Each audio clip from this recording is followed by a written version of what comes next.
Today we're talking about rising wafer costs at TSMC, also Xbox increasing in price, also Game Pass. It's never been more expensive to be a gamer.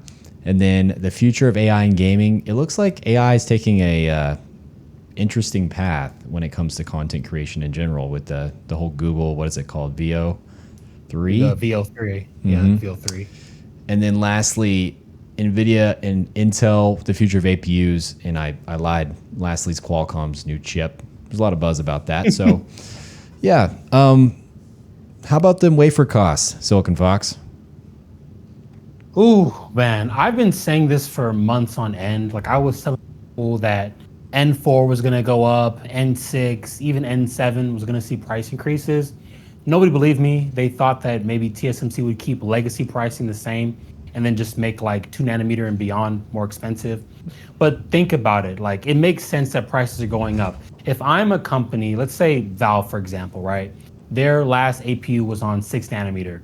Well, they're like, 3 nanometer went up. I may just move to 4 nanometer and build around something like that, right? It's a cheaper node. It's better than what I have. Why should I go all the way, right? So TSMC is probably getting a lot of customers, like smaller ones that are doing things like that. And I bet they want to capitalize because who are you going to go to? Like you have no other option. I saw recently that their 5 nanometer is like at 100% still or something like that. Like they cannot. Yeah. And I mean, they're about to release 2 nanometer. And next generation GPUs 10, it seems like they're going to be on 3. Like we aren't getting the best. I really wish we would get 2. There's no way we're going to get 2. I wouldn't be surprised if they skip 2 altogether, like come next round of GPUs again. Yeah, I mean, apparently not only like these legacy nodes like 7 nanometer, 5 nanometer are going up in price, but then also next generation 2 nanometer is what, going to be 30 grand a wafer, or was it 50? I can't remember.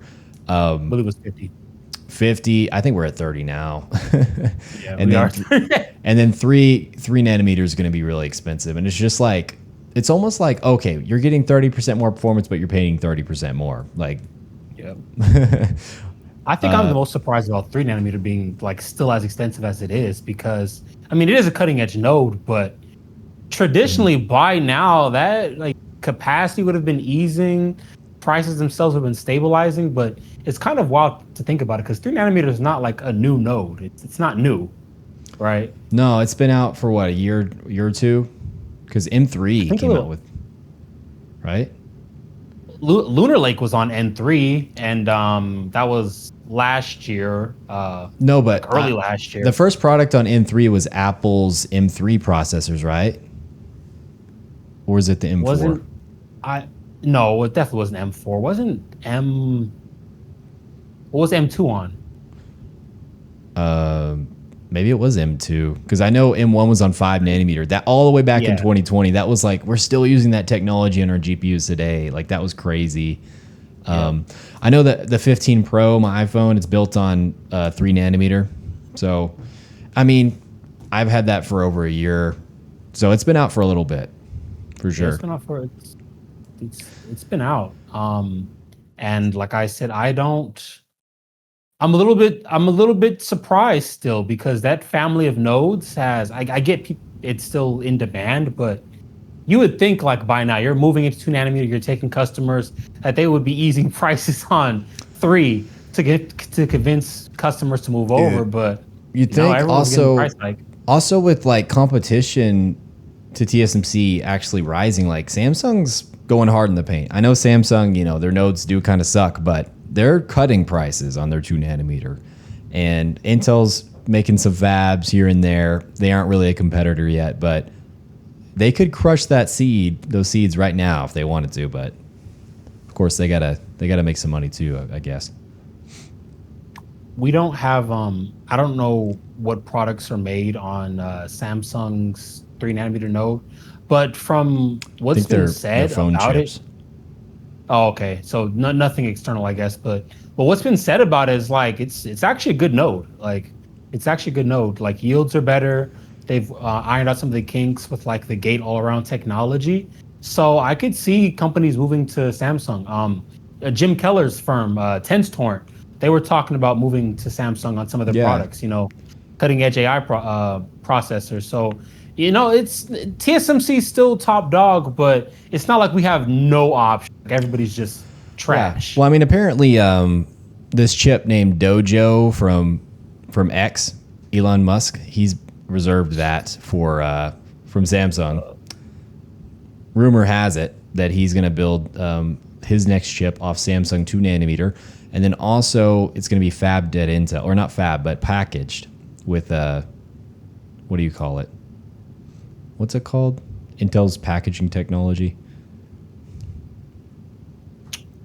It slipped my mind recently. I don't know, but basically they're going to be packaging it.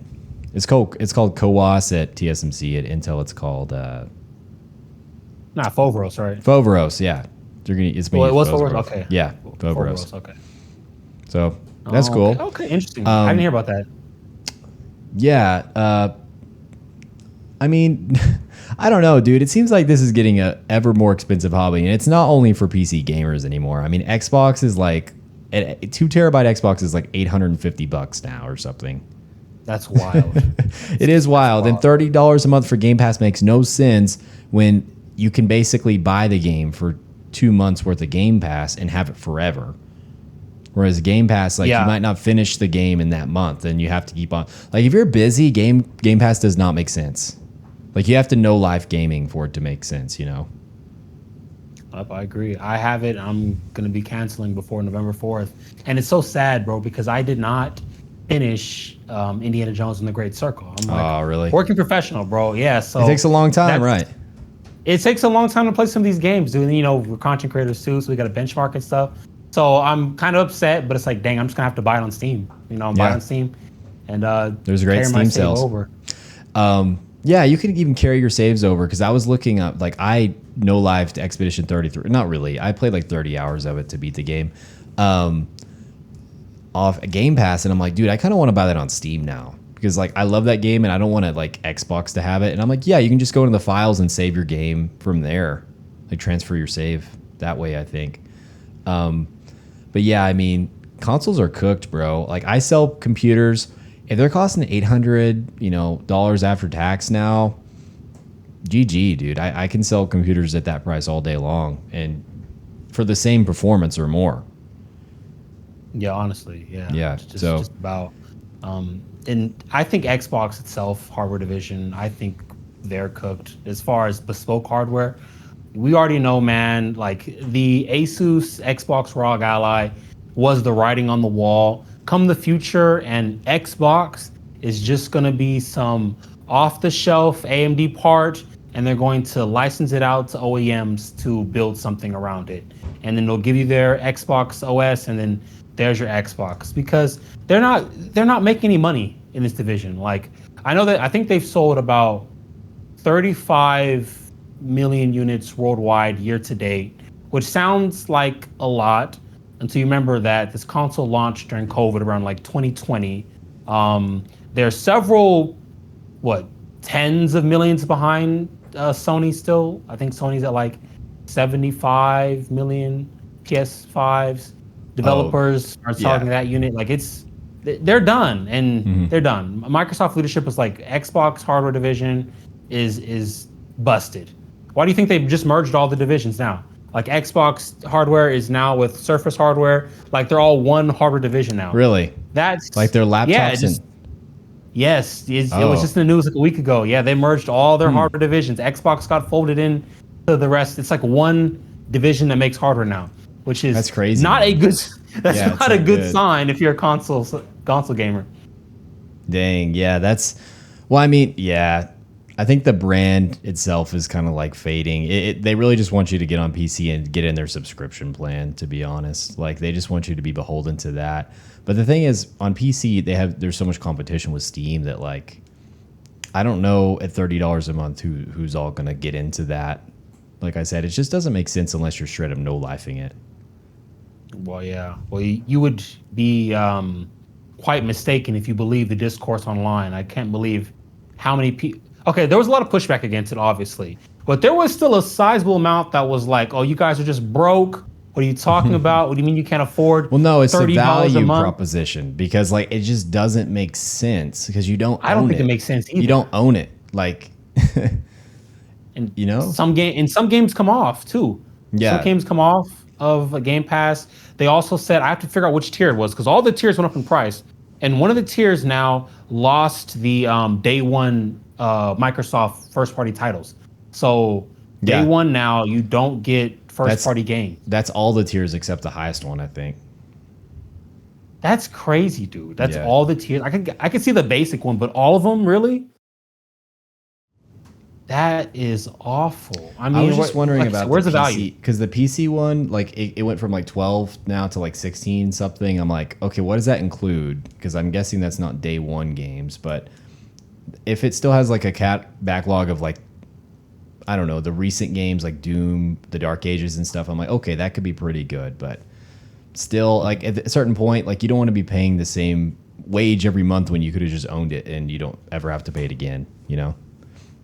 Yeah, and especially when sales go on, like the autumn sale right now, dude. It looks really bad when you see those. When you compare like a $30 a month subscription to play one game compared to a game that's on Steam and it's like $15 or whatever. Mm-hmm. So I don't know. Personally, for me, I'm gonna cancel mine. And I didn't even think about it, but like for some reason I thought my Game Pass subscription was bundled in my like Microsoft 365 or whatever. But no, it's not. So No. I'm getting double whammied. I didn't realize that. Double pump. That's crazy. It's not fun. Yeah. So it's kind of bleak, but at the same time, there's a huge catalog to go back and look to on Steam. A lot of stuff that's just basically free. So just jump over to PC console, guys. It's good over here. Next up, I want to talk about the future of AI in gaming. Oh Lord. Yeah. What's that going to look like? Right now we have fake frames, we have upscaling, and it's like, oh, there's outrage about that. No, this next thing that's coming, you aren't even ready, because I saw a clip of basically, I don't know if it's a demo or what. I don't know what this is, but they showed a picture of famous painting, and AI lets you step into this painting and move around, look behind the canvas, like look from your point of view. Like you can see different perspectives and walk around inside the painting. You can see things that weren't even inside the painting. And it's like you're playing a game, but it's automatically generating in real time. Like how we're doing ray tracing in real time now. Think about Stable Diffusion in real time within a video game. If you guys know what Stable Diffusion is. So it's like, is that the future? I think that's like AI, the definition of AI slop though. Am I wrong? I do too. I know. You know, I do too. Because like, yeah. Dude, you would not believe Some how demos blurry are it cool. looked. Some It demos are looks so blurry. I don't know why. But yeah, go ahead. No, I'm so as far as like the stepping to the image generation stuff like that, I think it could be cool in maybe more educational context, because I could see, you know, here's a photo of like Civil War, right? And you just step into that and like you can see the battle going on. Like that would be actually really cool. But I don't know. Okay, I was gonna say I don't know if we get to the point where you can actually play an experience like that. I think obviously with hardware we will, but would it be an enjoyable experience? Like, I'm a little torn. You know, like how far can we really scale this technology up to where it would be something that you would actually want to use instead of just playing, you know, I guess a bespokely made game. Yeah, and I think the educational thing, I'm so excited for that, for the future of hardware and technology, and you know, education in general, just being able to step in to anywhere in the world, history. For VR, it could be really cool, being able to get a 360 view. It may be disorienting, I don't know, but when it comes to like replacing game devs and just doing AI and making a game that's like AI slop, sounds horrible. I hope the industry doesn't go that way. Luckily, running those models takes a ton of VRAM. So I don't think any of the cards we have now would be anywhere close to powerful enough to do any of that. It would have to be offloaded to the cloud, and at that point, you're going to have a lot of latency. So I don't think it's coming anytime soon to like games or anything like that. But I guess you would call that neural rendering. So, you know what I would like to see though? People clowned on Nvidia's Gen AI demo with the NPCs, but I think that technology probably is like the next breakout thing. Like imagine playing an RPG and every time you talk to an NPC, like it's the conversation's different. You can have an actual conversation with them about the lore, about the world. Nvidia Ace, right? Ace, thank you, Ace. Nvidia Ace. Yeah, dude, that is really cool. I think that's a great idea. I think it would be awesome if we could run that stuff on NPUs and use system RAM if it was like fast enough. Like instead of, because I don't like the idea of like dedicating GPU resources, because that's definitely going to hit your FPS really hard. Using your GPU, I like a dedicated little. I'm like, oh, we don't use NPUs for anything. That would be a great use for them. Except I don't know how. I mean, it wouldn't be that hard to run like an 8 billion parameters model on something like that. If we had an NPU with like 200 tops or something and use 16 gigs of RAM with it. Yeah, I mean, well, no, you can do that on 8 gig cards now. You can do that on iGPU.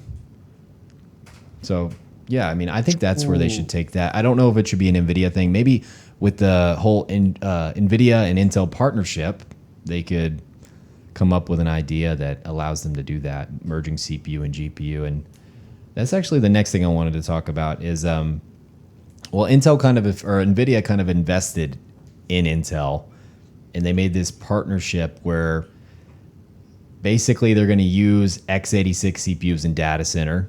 Crazy stuff.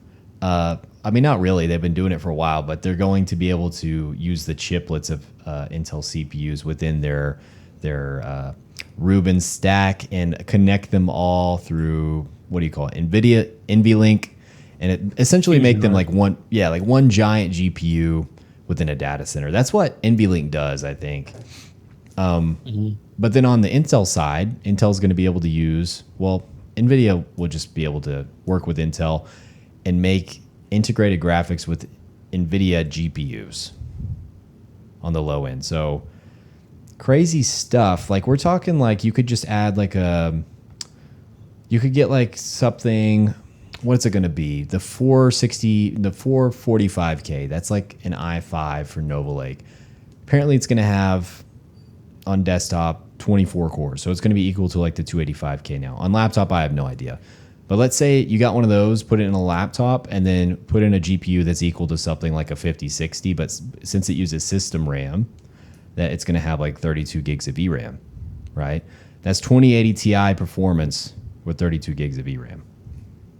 That'd be pretty cool. It would. I mean, you could even go lower than that, right? You could take, what's the... I'm trying to think. I guess like what is the low end?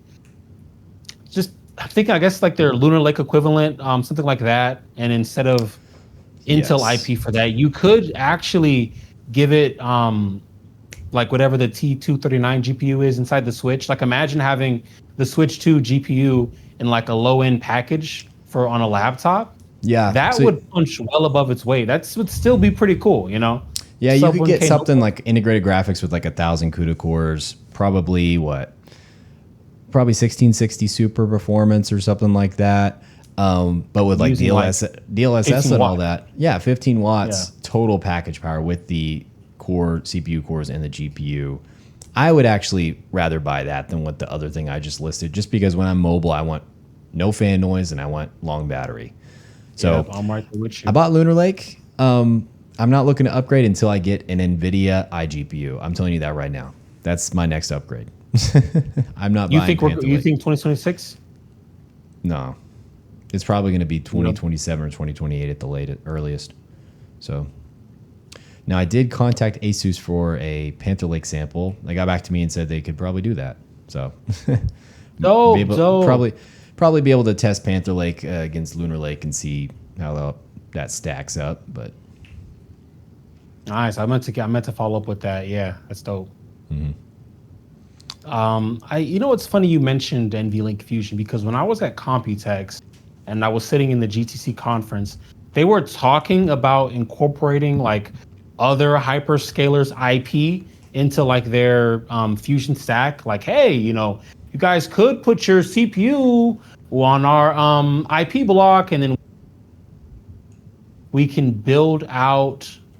It was like months ago, but basically they were like, what they're doing with Intel, right, was what they were proposing at Computex, just on a more, I guess, agnostic scale. Yeah. And at the time, people were like, "Oh, NVLink Fusion is kind of cool. It's a lot of data to transfer." But I was like, "Who is going to agree to let Nvidia use their CPU their CPU IPs for what they're doing?" But I guess we know what they were alluding to. Now we got Intel, and now it makes sense now. Dude, even Intel was saying that when they came up with the whole tile design with Falcon Shores or with Ponte Vecchio or whatever. They were saying future IPs could have something like an Nvidia GPU, and everyone was like, "What the?" Or like, it said outsourced GPU, it said TSMC, and we're like, "What?" And then that's exactly what they're doing right now. Like one tile is from Intel, the other tiles is from whoever else. So it's like, dude, I mean, that's a winning strategy. Like on the long term, I feel like being able to just be that flexible. It's not right now. It hasn't worked out for them just because they haven't worked out all the kinks and the brand deals. But like once they get like what if Intel released a product where it had like Zen cores on it, an Nvidia GPU, and then like their I/O, because they have some of the best I/O. You know what I mean? Like it's just like, and then they package it all in Foveros or something. It's like, dang, like they're just in the money or business to make money, so they could do anything they want as long as it makes them money. And they've pretty much spun off IFS now, so I think they're still working on air gapping it to where it's really separated from Intel, but for the most part, IFS now was pretty much operating like its own entity, which I think would attract more customers too, because it's like, okay, it's not really Intel looking to see what we're doing, corporate espionage and all that. Yeah. Well, I'm assuming that's the only way Nvidia would even agree for it, but no, dude, corporate espionage is crazy. Like, I didn't really think about it, but when you go to like some places in Taiwan for Computex, and they take you in some press rooms, bro. Like they lock the doors behind you. They have these special shades that they pull over the windows. Like you can't take pictures through, can't thermal image through. Like it's like some of the tech they have, like just to protect the trade secrets are crazy. Yeah, I know it's kind of off topic, but I don't think I told you. I went to Cooler Master and they had a demo about like their 3D heat pipe technology and like how it was like going to be revolutionary and everything. And it was a really cool demo. But like you go in there, take your phone, your laptop, your camera. They pull you into this really dark room, dude. Like, and it's got all these windows around, and it's like a supervillain base. Like they press this button, and all the shutters come down and like locks behind you. Yeah, it's crazy. It's crazy, but it's serious. They say, yeah, man. Like we've had spies try to infiltrate our company. There's people that will like sit on top of the buildings across the street with like long range cameras and crazy stuff like that. It's wild, man. Just to like reverse engineer something. Whatever you got to do to win, I guess. I don't know, but it makes me think like people like channels like Moore's Law is dead. He has all these sources. It's like, bro, who's at this company just spilling like all the beans to this man? Is he paying them money? Like, isn't that illegal? Like, I don't know what's going on. Me personally, I think what it is, I think he gets purposely fed a lot of stuff. To me, he's like a marketing channel. Like these companies know. Like they have to know, like if you're AMD, really your whole roadmap got leaked. Like this whole thing that talks about what you're doing from now to 2027, wouldn't you know who did that? Like Bob, the janitor, doesn't have that. Where did that come from? So like they have to know this stuff is getting leaked. I think he's given stuff on purpose because it generates hype, right? When he starts talking about the next APU coming out next year, what AMD's doing, like that's pretty exciting for people. So I think stuff gets leaked to him. And we've seen it happen. Like Microsoft leaked the Asus Xbox crap. Like we saw it leaked, right? It was an accident. And then like 3 days later, they had a whole announcement, trailer. Everything was ready for embargo. Isn't that crazy? Like, come on. Yeah. I mean, some of this, like the Xbox thing, I think, that could be like hype and stuff. But like their whole roadmap getting leaked, like I feel like that makes more people wait to buy stuff. And they always kind of want you to buy their current gen. I don't know. Maybe it is like a hype thing, and maybe they purposefully feed him that. But to me, it seems like some of the stuff he gets, like they don't want to get out, and he gets it. And I'm just like, dude, who's like, I don't know. I don't get how a whole roadmap leaks, bro. I feel like you would know who leaked that. Like, how many people at AMD really is going to have access to a roadmap of their client products from now until 2027? Who has access to that? It's like what, Lisa Su, Frank Azor, like who's in the room? I'm assuming like all the engineers, like they have to figure out their performance estimates and what the plan is and all that. I mean, I don't know. But the engineers have like the actual roadmap document that was made. I don't know. And we know how AMD's internal departments communicate. It's like all scattershot. That's weird. I don't know. That's my tinfoil conspiracy. I think a lot of stuff gets leaked on purpose, not just to him, but to a lot of like the big leakers. Yeah. Some of this stuff, man, it's just there's no way.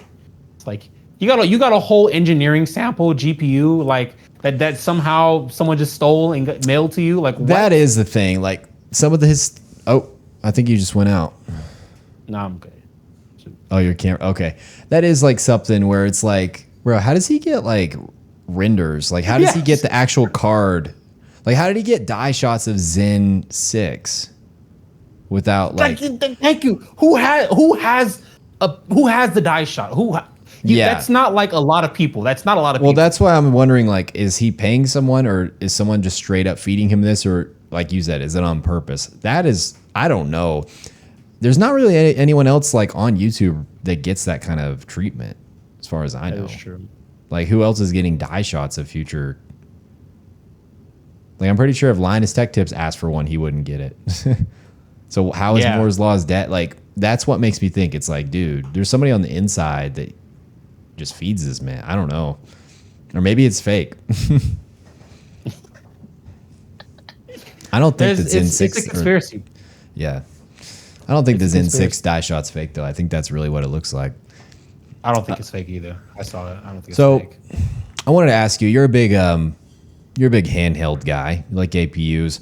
What do you think? I love it. This whole Intel Nvidia deal is going to look like for the future of APUs and just handhelds in general? I think it's going to be very disruptive. It'll be a few years, but 2028, around there, 2029 possibly, I could definitely see these boutique manufacturers getting these chips and putting them into handhelds for sure. And I think what AMD has to worry about right now is making their vendor relationships stronger and working on their own supply chain. Because I promise you, once laptops start coming out with like the little Intel plus Nvidia sticker combo on it, that is going to shift volume big time. Big time. A thin and light laptop with Nvidia graphics that's going to match AMD's own work with battery life, that's going to be hugely disruptive. And I've seen a lot of people say like, it's not really going to be that big of a deal. AMD's doing great right now. And I'm like, yeah, they're doing amazing right now. You know, the products haven't released, but imagine if you had, let's just say, their Strix Halo sample versus whatever this Intel plus Nvidia combo would be, right? So you've got pretty much similar performance, similar TDP ranges. Most people are going to choose the Intel and Nvidia combo, especially since it's going to be in volume and on store shelves. Like you can't go anywhere and buy a Strix Halo product really on shelves, you know, or retail. Not to mention, like right now, you're paying a premium for AMD APUs, you know? But like if that's the case, like you aren't going to pay more for an AMD APU over a Nvidia APU. You know what I mean? No one is. So it's either that these Nvidia APUs are going to be even more expensive than AMD's now. I think that's likely. Or Nvidia is going to price them at AMD's, and AMD is going to have to lower prices, basically. I think, and this is probably the radical choice, I think out the gate, Nvidia will price where AMD's at right now. Because if you think about it, with what AMD's doing, their prices are kind of inflated, like a little bit, right? They're a little higher than you would expect. Like you're talking HX370 laptops for $1,600 on the low end without a DGPU. Without a DGPU, that's crazy, right? And you know, whatever Intel and Nvidia do is going to trounce the iGPU in a chip like that, bro. Yeah. Like it's not even a competition. So I think there's going to be a rude awakening for them, and especially if you're a retail partner. Like if I'm Lenovo or something like that, and I'm already having trouble getting AMD chips in stock to make these models, and then Intel and Nvidia comes out with something that's better around the same price. Yeah, I mean, the sourcing guys are going to have some tough conversations to have with their AMD people. That's my opinion, though. But at the same time, it's like in my video where I reacted to this, I was like, this seems really bad for AMD, but AMD is a different company than they were like 5 years ago. Like, who knows where AMD will be in 2 or 3 years? They really are improving in all areas, like every year. So maybe They are. for Nvidia to beat AMD, they really just had to team up with Intel. I know that sounds like a fanboy take, but like if you think about it, yeah, like Nvidia needed the x86 IP to do that. You know, like Nvidia was going to get beat in the low end without an APU. That is true. That is true because the low end market is pretty much all APUs now. I mean, there is no competition there from anybody. So I could definitely see that. I guess my question would be, do they really want the low end? Like who wants this x86 deal on client? Does Intel want it more or does Nvidia want it more? I feel like Intel wants it more in client than Nvidia does. You know, it is a huge deal for Intel because like it just makes it to where it's like Nvidia just sells laptops like crazy and APUs are the future. We all know that the low end, but Nvidia, you know, in the earnings call, or not the earnings call, but whatever announcement they did, Jensen said the majority of laptops sold are those lower end ones without a DGPU. So it's going to put Nvidia more laptops, and that volume is going to make Nvidia some money for sure. That's true. But also, it's going to make consumers choose Intel over AMD, and that's why it's good for Intel. Because whether Intel CPUs are competitive or not at the time, Nvidia stickers on there, people are going to buy the Nvidia. Because graphics matters more most. Like in mobile, I mean, it's not like you're doing tons of. Usually, me, like I don't try to do tons of CPU work when I have a mobile part. I save that for my desktop. But I know a lot of people use their mobile laptop as like their main computing device, right? So, but CPUs and mobile have been good for a very long time now. Even Intel CPUs, like even if you go back, look at Meteor Lake, like it had a trash iGPU, but the CPU portion was really good. Like most things you'd want to do on a laptop, CPU wise, you're pretty much set. So like you said, it's the GPU that's been lacking. Yeah. You can always use more GPU power because it's a what is it called? It's parallel compute. Like you can utilize all of the GPU cores in almost any application that's optimized. That's accelerated computing. Where CPU is like not always the case. It's getting there though. I've noticed that like more and more applications are getting more multi-threaded. So that's kind of nice. But at the same time, it's like, could we offload this to the GPU? I'd rather use my GPU than my CPU. Just because it's faster. It uses less power for the same amount of work. Like even my integrated GPU, I try. So I use Movavi to edit my videos. And sometimes when I have to edit, like when I'm away from my desktop, I try to offload as much as I can onto the iGPU. And AB's come a long way. They definitely have. But I just know that if I had an NVIDIA iGPU, it will be like 5 times faster. Yeah. Because so many things are optimized for it. It's kind of crazy. Yeah. But future's nigh, man. I'm excited. Oh, I'm really, really excited for whatever their Halo tier product will be, because I really want to see. It's not going to be compared to Strix Halo, but whatever AMD does. Oh, it's exactly what they're going to do. Is a Strix Halo competitor, but it's going to be, by that time, it's going to be what's it called, Medusa Halo. Medusa Halo, yes. I think Moore's Law is Dead said Medusa Halo will be anywhere from 50 to 2x Strix Halo, from what I remember. Yeah, I saw that video. 50% of 2x. So. Now Nova Lake AX, based on my math, it was about 2x Strix Halo. I can't remember what I said. I think I said desktop 3080. So I think that's double the 4060, but I can't remember. Maybe it's not. That's insane for APU, bro. Like I've been wanting to get Strix Halo here forever, but like nobody has anything. Like they're all out. People are actually buying it up in droves, which is insane to me because it's so expensive. After that announcement, though, I would have not bought it. I would have been like, "Nah, I'm gonna wait." Nvidia APU's coming. Nah, I'm not gonna drop $2,000 on it. People are still buying. That's already an A3, bro. It doesn't even have like the right kind of, like the tensor cores in that are not that good, right? Like if you're doing it for AI, you know what I mean. If you're doing it for AI, because that's why you would buy the high end version is for AI. It's like I'd wait. It's going to be way faster. If you get some Blackwell or some Rubin APUs in there, AI is going to go hard. What's going on with Nvidia and M1X? Like, what happened? I knew you were going to bring that up. Bro, it's ARM, bro. Dude, ARM sucks. Let's talk about our next topic, ARM. And Qualcomm came out with these new chips. Everyone's glazing them on Twitter. They came out with a new phone chip and a new laptop. It's called the X Elite 2. My understanding is the CPU is a lot faster, maybe 50% or I can't remember. A lot faster, but the GPU is lacking. It's only like 20%. Here's my thoughts. The GPU is what they needed to work on in the first place. It was already kind of slow.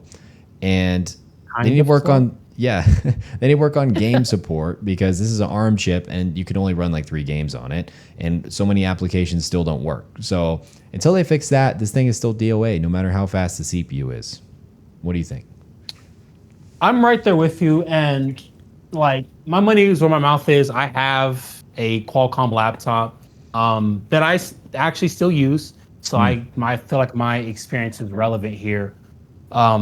I've been saying for a while, like even when they announced X1, I was like, this is going to bomb in the sense that Qualcomm does not know how to build a GPU or support one. Let me tell you something. In the mobile sense, on like handhelds and stuff with their mobile chips, who do you think maintains the drivers? The community does. Like really? Qualcomm doesn't. How does that work? There's a thing. So there's this project called Free Adreno, which is based on the Adreno GPU. Yeah. And essentially it's kind of like a reverse engineered driver for their mobile chips. And we have these things called turn-up drivers. And basically these turn-up drivers are maintained by the community and they give you performance boost in certain games, right? They're really big for like Switch emulation, certain types of games that get ported over. And this is all done by the community. Qualcomm doesn't give any input. They don't help at all. They just ship a basic driver to the OEMs. And this is really bad because their current flagship, the 8 Elite, dude, it gets worse performance than the Snapdragon 8 Gen 2, which is from like 2019, right? A 2024 SoC gets worse performance than something like 5 years old because, again, there's no driver support for it. Like the 8 Elite 5 that they're showing off, like it looks fancy and all that, dude, it has no support. Their last flagship has no support. So I'm kind of confused how this is going to work. So riddle me this, man. Why is it like these things that are like these new parts that don't work, like the hardware, why is it those are the ones everyone always is so excited about? Like the new stuff that's like actually very practical and it's like, dude, I could use that to like actually get work done and it's like supported. Like no one really talks about that. But this stuff that like the Qualcomm X Elite 2 that obviously is just like, oh, it's faster, but it's like the main issues are still not ironed out. Like why are so much people, why are they so excited? Like I couldn't get it in the comment section. For Qualcomm specifically, they make very good marketing. I'm gonna be honest with you, those slide decks, those renders, and the general that they create around these products is very infectious. I mean, they fly everybody out to Honolulu. They have their own press conference. The energy is there, and I really think that's what's carrying it because when you actually have one of these laptops, right, they have good strengths, but they fall so short of the promise. It's actually insane. It's kind of crazy to me. If I had to summate it, really, I think the excitement comes from the fact that like, oh, wow, this could be the future. Like this could happen. Maybe this is the one. But so far, I'm not seeing that from Qualcomm. Like we don't need a faster CPU. The X1 CPU, honestly, is fast enough. We need support for these GPUs. And I've reached out to software vendors. Certain companies I've reached out like through the support channels just asking. And they're like, we're not going to support Qualcomm. Like it's less than 0.001% of our user base, or we don't have anybody who uses Qualcomm. You know, like 5 different companies have told me this. Movavi told me. What was the other one told me? A few game studios told me like they're not going to support it because no one's going to buy them. That's sobering, man. I wonder how much they actually sold the Qualcomm ones because like. Did they sell well? Like they're already making a new chip. I don't. They didn't. They did not sell Okay, so I asked the Qualcomm rep in the Qualcomm Insiders Discord. Obviously, his opinion is very biased, but he said that, oh, they did quite well. Our partners love them. That's why they keep asking for more. And I said, okay. But from what I could tell, the first couple months they bombed. They did really bad, and they did not pick up until they had like a fire sale the last couple months. Like these laptops have been coming down like below $800 on some models. Like flagship chip under $800, which is where it should have been. Like if these laptops, like the X Elite is, I think it's Hawk Point Performance for $1,400. Insane. I have a feeling that like a lot of the people that bought those just wanted a laptop they thought was powerful for like decent, cheap. And then they buy it, and I would feel so disappointed if I knew nothing about computers and I bought something like that and I tried to load up a program and it's like, this does not work because it's ARM. The cope is real. Like the cope, if you go to the Snapdragon subreddit, like you'll see people be like, hey, I have this laptop and it's not working, or am I gonna get a GPU driver update? And then some guy is gonna come along and be like, man, it's the best thing ever. You don't understand. Like, you got to give it time. It's improved so much. My question is, why not just buy Mac if you want ARM that much? I can understand wanting to go this route because of Windows and stuff like that. You can run Windows on Mac. Oh, you can? Yeah. I thought they blocked that. Oh no, you can. You're right. Yeah. On M series. And the M4 was $800 for the 16 gig model, and that is a fast chip. It is. It's like it is. I don't know. I don't get the hype. I mean, Windows has got to do a lot of work before I'm ever going to be hyped for that. And also, it just doesn't make sense, bro, because like you won't ever be able to game on it. Like, Okay, first of all, here's where they went wrong. They were not ready to launch. First of all, with Qualcomm and Microsoft mandating the Copilot stuff, like, no, we had bigger issues to worry about, like the translation layer, like getting developer buy-in. I don't understand how. Okay, I half understand how Microsoft can't get buy-in. I get it. They're not Apple, but I feel like they could have leveraged their market position a little bit better to say, hey, we're all in on these ARM laptops, right? If you don't want your app deprecated, you're going to make it work. And I feel like if Microsoft really said that, what are they going to do? Like, they have 90% share when it comes to desktop OS. Like, they could have pushed this better. I want to say like month 4, when these laptops launched, Microsoft was dead silent. No more updates on the translation layer. No more words about what was coming down the pipeline. You go ask Qualcomm, they're like, well, we're leaving GPU driver updates to our partners. Do you know how crazy that sounds? That you're going to let Lenovo, Asus, MSI, whoever, make the GPU drivers? That makes no sense. Dude. Yeah, that makes no sense. That's what I said. Like, imagine you bought a Zotac 5090. So they literally just don't make drivers? Bro, the driver, okay, so I don't mean to get on my soapbox. They made like launch drivers and then that was it? So they made launch drivers, right? And so what happens is Qualcomm will make a GPU driver update, right?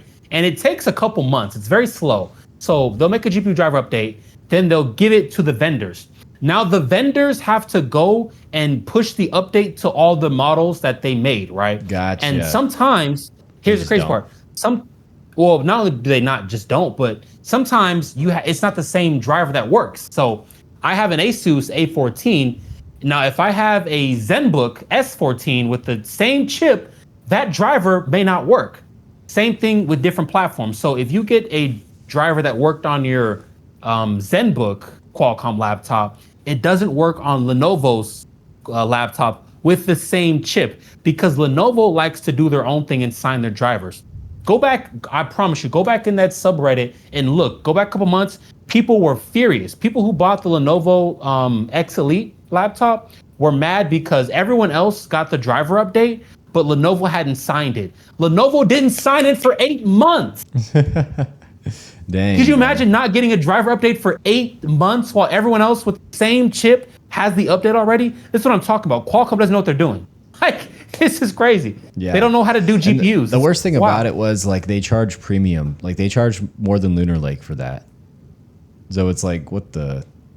I don't know. Bro, they charged more than Hawk Point for this. It was crazy. Yeah. Like when these laptops launched, they were like neck and neck with upper range MacBooks for less than half performance. Could you imagine? Yeah, I know. Doesn't make sense, bro. Does not make sense. Man. The sycophants. They were. Qualcomm. Cope was real. Qualcomm. Man. Yeah, you got to trademark that. That's right. But yeah, so I think that's all that we really wanted to talk about. It was a shorter episode today. You know, crazy deals, a lot of APU talk. But any closing remarks for you? Yeah, for me, I think I will get one of the Qualcomm laptops in, like the new ones, just to kind of compare. It's like an abusive relationship. Yeah, I mean, because it's like dude, I have to. There's some things that I have a love-hate relationship with Qualcomm when it comes to some of their decisions, because at least when it comes to like in mobile, well, like cell phone mobile, they do some pretty cool stuff, right? Like their chips support ray tracing. They have their own DLSS equivalent. They have frame generation. Like they got all stuff, and then they don't know how to pivot that over to the desktop division. And it's so weird because when I spoke to the rep, this is what he told me verbatim. He was like, you know, I said, why do you let the vendors handle GPU drivers and not do it like the rest of the industry where you handle the dissemination? And he was like, well, we don't want to rock the boat too much with our partners. You know, we want to keep a good relationship. Do you know how wild that sounds, right? So you sold the chip, they're building the product, but you don't want to mandate industry practice because you're scared they won't use the chip come next round. That is such a bad way to do business because your customers are the ones who suffer. I need to get off my... So but I'm mad because they can do so much better. Tell me this, like if they released a driver, Qualcomm, on their website and you went to the website and downloaded it and it was just a standard one, like it wouldn't work? Like it would brick your chip or something? Like how does that? It would brick your laptop. Well, that's crazy. They don't even, they may now, but like during X1 days, bro, there were no drivers. There's no drivers on the website. You can't go to Qualcomm.com and download a GPU driver. Like it was crazy. People were extracting the drivers from other laptop makers who got it and then passing them around in Discord. It was insane. Yeah. Well. But the laptop was $1,700. So, Qualcomm. What do you think one of these laptops with the Nvidia APU would cost? Like, let's say Nvidia APU around 4060 performance level. I mean, I know that sounds like, you know, that's a discrete GPU. APUs are going to be able to hit that easily when this actually happens. I would say they're going to cost like $1,300 or $1,200 probably. Like 32, 64 gigs of RAM. 32, 64 gigs of RAM. Probably like 64 gigs would probably be $2,000. They'd probably charge a lot, but yeah, I bet it's gonna be soldered, for 32 gigs. It's definitely. I think probably around 1,500. I think. Man, only reason because you don't pay so NVIDIA much. tax. Yeah, it's still so much for without a. But you know how they're gonna market it because unless it's an AMD Halo product, you know, everything under AMD's Halo product is very anemic, right? So if AMD has a laptop that's $1,500 for their mid-range chip versus Nvidia's chip, right? You know it's going to get blown out the water on the GPU front. Like there's no competition. Which are you buying? Are you buying the anemic AMD chip or are you buying the Nvidia one for the? Yeah, we've been over this. We know what happens. They're going to get the Nvidia one. So that's why I think anemic, they're going to. Do you just mean like memory bandwidth wise?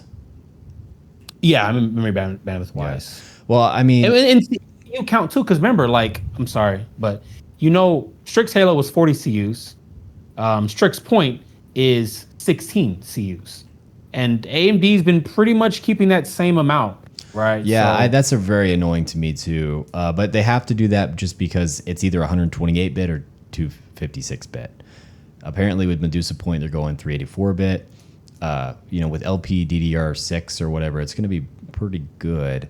By the time this whole Nvidia APU comes out, I think we'll have LPDDR6 as well. And if they, for sure. I hope they do 256-bit on like mid-range. Like just do it like graphics cards, man. Give us 256-bit on mid-range, 384-bit on high-end, and then 128-bit on the low end. So right now it's either you get like just anemic memory bandwidth or anemic bus width, or like just straight up Giga Chad. So I don't know. Yeah, I don't know either. I want a Strix Halo. Well, I still want to get it in. But I personally wouldn't pay for it because I think the RDNA 3.5 really just. If it was RDNA 4, sign me up. Sign me up because the AI accelerators actually do stuff. Very high IPC, but like 3 just wasn't very. It wasn't that impressive of a architecture. I feel like. And correct me if I'm wrong, but we're not going. Are we getting RDNA 4 APUs? Like, are they going straight to 5? Is that what Moore's Law's dead said? Moore's Law's dead. I think we are just going to 5 because, well, I think the reason is because the PS6 is 5 and the Xbox is 5.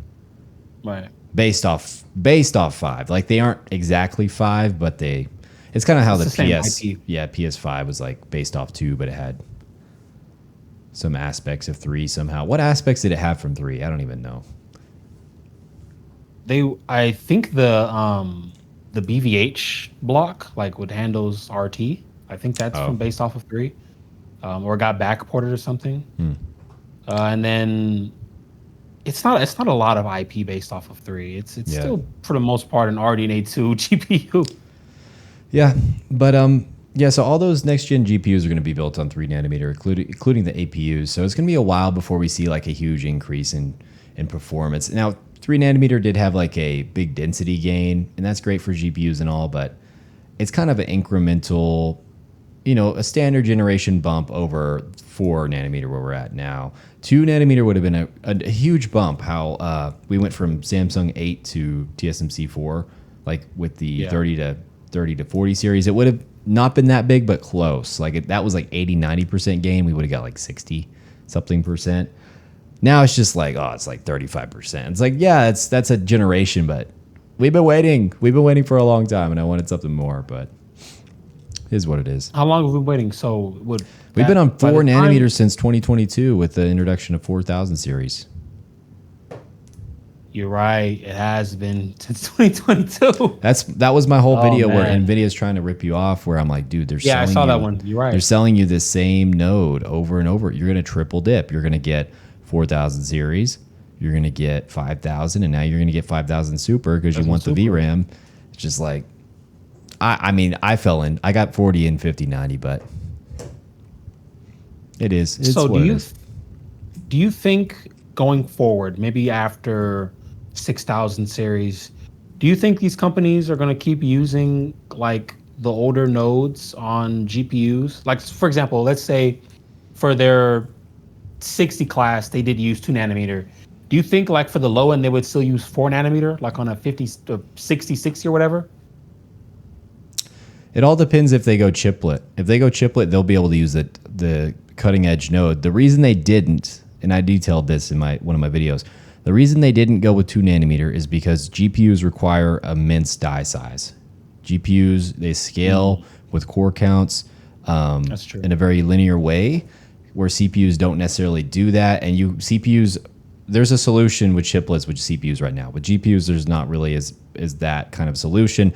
Now, NVIDIA is using GPUs or chiplets in their data center, but it's really just monolithic dies glued together. They aren't doing true chiplets where it's just like, we have 1/4 of the GPU die here, and we're going to glue 4 of them together. If they went with chiplets, we could see 2 nanometer, because at that point, we're on like a 200 millimeter square die. Yield rate, it doesn't play as big of a factor. But when you're getting 750 millimeter square dies on a cutting edge node, that's going to hit your wallet way too hard. So that's what I think. I think we will be going to chiplets eventually. This whole idea that, we're at 2 nanometer, we only have like the physics limit left. It's not actually true, because I think we're actually at 22 nanometer based on the actual size gate. It's 2 nanometer is a marketing term, guys. It's literally just a marketing term by TSMC.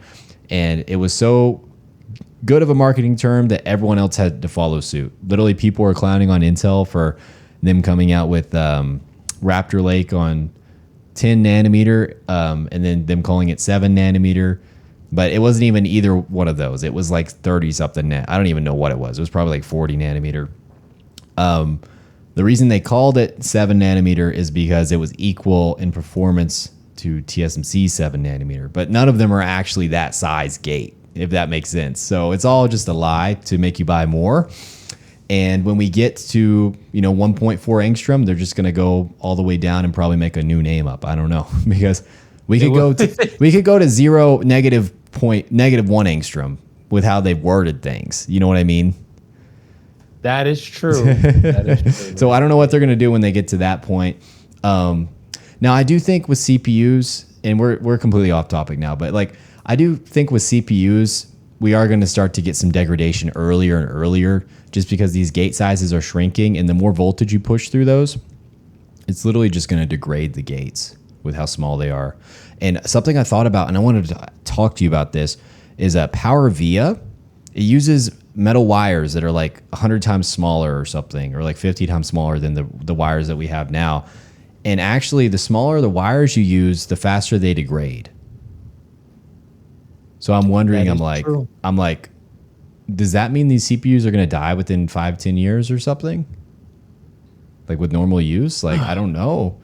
Because I watched a video from this girl, and she was like a tech tuber, and she just talked about like what would happen if all CPUs blew up in the world. And she talked about how or like computers stopped working, and eventually over time computers would die from their wires degrading, like in the CPU, and then like SSDs degrading and stuff. So she said that older computers, like the old Macs, would live the longest because their node size was the largest. That's a good point, man. I didn't think about that, but that is technically true. I even think Wendell probably spoke about that a few years with Dr. Ian Cuttress, actually. Oh, man, that's actually kind of a scary thought. Yeah, it's like, do you even want to buy these next-gen CPUs? Because are they going to, like, the ones we have now, are they going to last a lot longer? Like, that's a good... You probably don't want to overclock them. Okay, so, how about... And this is just kind of spitballing things here, but we've spoken before about, the importance of having dedicated silicon to kind of accelerate and offload tasks. I could see them, even on the CPU block itself, going more and more in that direction, right? Where you can kind of get away with using maybe a larger node, but still having a faster computer overall. Yeah, I could see them doing it where it's like, okay, CPUs require more voltage. Like CPUs run at like 1.35 volts or something, while GPUs run at like 1 volt or like 900 millivolts. And that's because of clocks. I mean, I don't know why. It's probably because clock speeds are higher on CPUs, I'm guessing. Mm-hmm. You could have a GPU tile that's built on 1 nanometer, a CPU tile that's built on 3 nanometer. And the reason for that is because GPUs work great with density. You can fit more cores on there. They don't take as much voltage, so they aren't going to degrade as quick, is what I'm thinking. This is all just me guessing. And then CPU, 3 nanometer, let's just say that's the limit of its longevity, where it would last for 20 years instead of 10 years or something. They could do something like, I don't know, just saying. Or maybe they won't care, bro, because maybe they want us to buy CPUs faster. That's the real thing. They're going to put CPUs on like 2 angstrom, and then they're going to die within 6 months, and we'll just buy a new one. Yeah, I can see that. And it's funny because it's weird. Things are getting more and more expensive, but I'm starting to see, I don't know if it's a class divide or what, but I'm starting to see more and more people kind of coming out in defense of things getting like more and more expensive. And I don't mean, obviously, we have, not like that. So like, what did you say? Sorry, you cut out. No, I was saying, I've just, like online, I'm seeing more and more people come out in defense of egregious pricing. Yeah. Something goes up in price, and we know it's going up in price because of greed, not economic factors. There's a lot of people that will come to defense of that. Like, what? You can't afford to pay more? It's a privileged hobby. Why are you upset? Like, that group is kind of growing now, so well, maybe they'll be okay with that. I'm torn because there's some people that really just are cheap, and they're like, oh, like this game costs too much. I'm going to like whine about it. It's like, bro, they can charge what they want for. I mean, it is what it is. But like at a certain point, it's like, yeah, I don't want to be ripped off. So I'm in the middle of those camps. Like some people just whine too ding dong much about stuff like that. And you know, if you think about it, like no, like we talked about, like TSMC is charging more for these nodes. There's been massive inflation. If you look at the 70 class, sure, it's 192-bit bus right now, but like it hasn't increased that much if you consider all the factors in. You know, silicon, the cost of silicon has outpaced inflation. So it's like, yeah, I mean, it does cost more. You know, they have a certain level of margin they have to keep, and they're going to keep that no matter what. They have to. That's right. So, you know, 90 class, you could say like, yeah, that's just like money, but they're chasing money. But hey, at least they're giving us a fantastic product, honestly. It's true. Man, they're not bad products. Expensive, but definitely not bad. Mine has not burned yet. That's good. Okay, that's good. 10. That's good. 10 out of 10, man. That's very good. Yeah, but try convincing some of these guys on like RX 580s and 1060 3 GB to consider upgrading. You know, you can't do it. They're mad. I honestly think the 5070 is the card for those guys. I've been saying it. Like, I know it's got 12 gigs of VRAM, but like I saw it drop to 480, and that card is quick, dude. 480? Yes, like the PNY model. Price? Yes. That's not bad of a deal, actually. Now I think about it. Yeah, with DLSS 4, you know, the new encoders that can do 4.2.4 or something with editing, and then when you overclock that thing, you can push it to 3.2 gigahertz. It gets past the 3090 Ti. So it's like, yeah, it's good. It's a good card. Really good card, dang. Yeah. But yeah, I think that's about it, bro. Do you have anything? No, that's it for me. I'm kind of just ready to see what comes next for APUs. I don't know. APUs are exciting. I came out with so many videos just saying like APUs are the future. Eventually GPUs are going to be done away with for consumers. Like just letting you guys know. I still think that, and it's getting closer every day. Like discrete GPUs for consumers, like for AI farms, for video editors, like for people that are professionally working, yes, they'll have their discrete graphics cards. For us consumers, I literally think that's not going to be a thing in 10 years from now. Or like 15. Yeah, and I think they'll just price us out, right? So you're going to buy like, a PC gaming box, or you can do a DIY, but it has like a big CPU die with a GPU on board. Yeah, I think they'll just price us out. Honestly, they'll just be like, okay, well, you know, 10 years from now, the whatever 80 class, there's nothing below the 80 class, and everything else is considered like professional grade. Like it can still game, but you got to be like rich robber baron to afford it. And then there's your little APU box if you want to play your peasant games. That's what's going to happen. So let me ask you this, bro. When do you think an APU, like a mid-range APU, let's think of a mid-range APU right now. It's probably the 890M, right? The 12 CU APU. When do you think an APU in that category is going to catch the 5090 in performance? Keep in mind, the 5090, I've overclocked this thing to have over 2 terabytes of memory bandwidth. I posted this on my Twitter. It's crazy. Like, if you had a 128-bit bus and you wanted to get the same amount of bandwidth, you would need GDDR9X at 128 gigabit per second. I'm running my VRAM at 34 gigabit per second. Like I said, on a 128-bit bus, you would need 5 times the VRAM speed or something like that. Like, it's crazy how it scales. Dude, okay, so 890M at 16 CUs supports the DDR5. Okay, so you're looking at like 15 years. I think that, dude, you're looking at like, I think longer 15, maybe closer to like 2018, 19. Just because, yeah, gen over gen, like we're just still barely at 200 gigabytes a second memory bandwidth. Like, yeah, bro, it would take like 20, it would take like 20 years. Not in memory bandwidth. Not memory bandwidth, but in performance. I was just saying memory bandwidth wise. Memory bandwidth wise. Well, I know it's still like closer to, yeah, I still think closer to 20 years. I do. Really? Because That's funny, then. So think about a product coming out 20 years from now where people are like, dude, this thing's pretty good at gaming. And it's just like you have a GPU that's 20 years old and it's matching it. Think about that. Well, I mean, right, 890M, like raw performance is matching a card. What? It's like kind of better than a 1060, maybe? No, it's not. Kind of. 890M? 890. Oh, well, is that the okay, wait. Is the 890M 12 CUs or 16? I can't remember.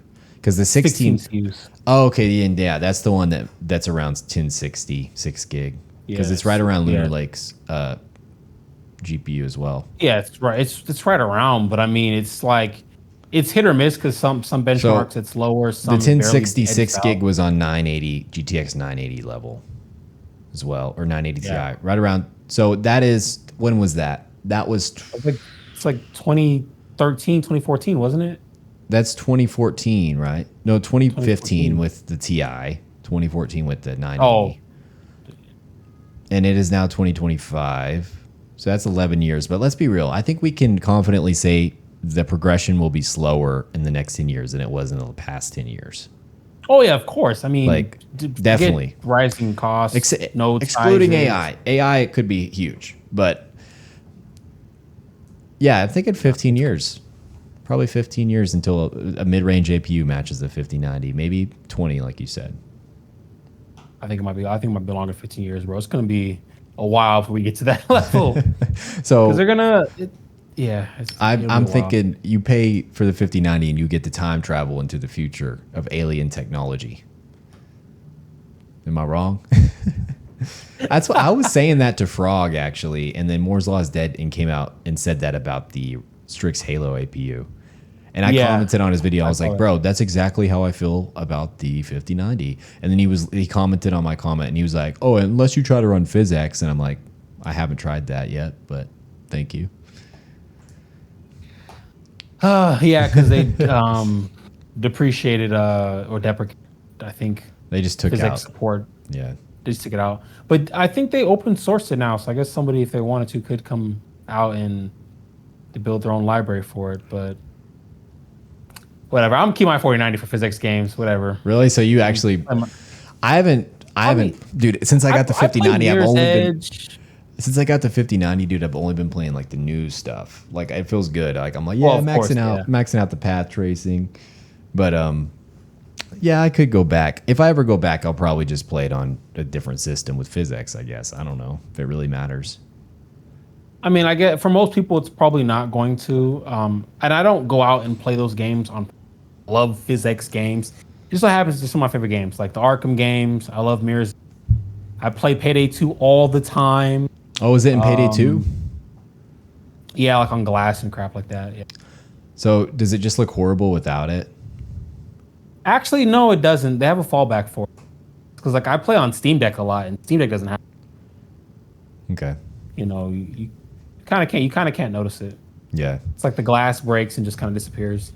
It's cool. Well, all right, man. I think that was a good episode. SFAB 6. Thank you guys for tuning in with the Silicon Fox and Silicon Steak. Go ahead and check out his channel. He's doing a lot of. You're working on what? Something with ASUS right now? Yeah, I've got a VivoBook Flip, and then I have a ZenBook Duo coming. So exciting things. Yeah, a lot of reviews on his channel. So go ahead and check that out, guys. Thank y'all very much. Silicon Steak and the Silicon Fox here. Always a pleasure. Yep, we're signing out. Later.